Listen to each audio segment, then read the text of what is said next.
Assalomu alaykum, kanalimizga xush kelibsiz. Sizlarga ma'lumot tayyorlayotganimda moychechak haqidagi yana bir nechta qiziqarli faktlar chiqib qoldi va bularni sizlarga tavsiya etishga qaror qildim. Demak, moychechak choyining foydalari.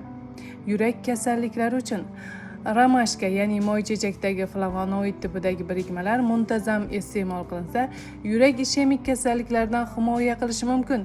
Yurak kasalliklari bo'lgan bemorlarda romashka choyini iste'mol qilish ta'sirini ko'rsatadigan tadqiqotlar ham mavjud. Bundan tashqari, romashka choyidagi flavonoidlar ham qon bosimi va xolesterinni kamaytirish ta'siriga ega. Yuqori qon bosimi va xolesterin qiymatlari yurak salomatligi uchun asosiy xavf omillaridan biridir. Shuning uchun tez-tez moychechak choyi ichib turing.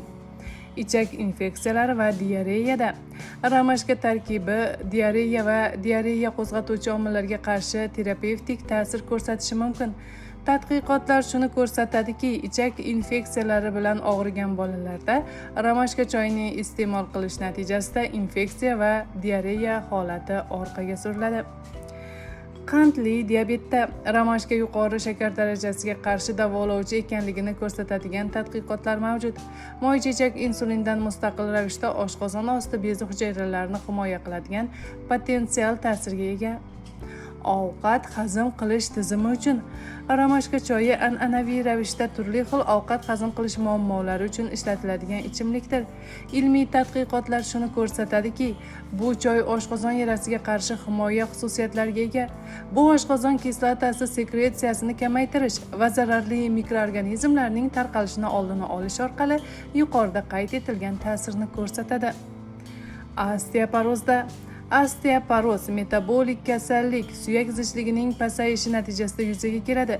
Moychechak choyi suyak salomatligini qo'llab-quvvatlovchi va osteoporozga qarshi himoya xususiyatiga ega ekanligini tushuntiruvchi tadqiqotlar mavjud. Immunitet tizimi.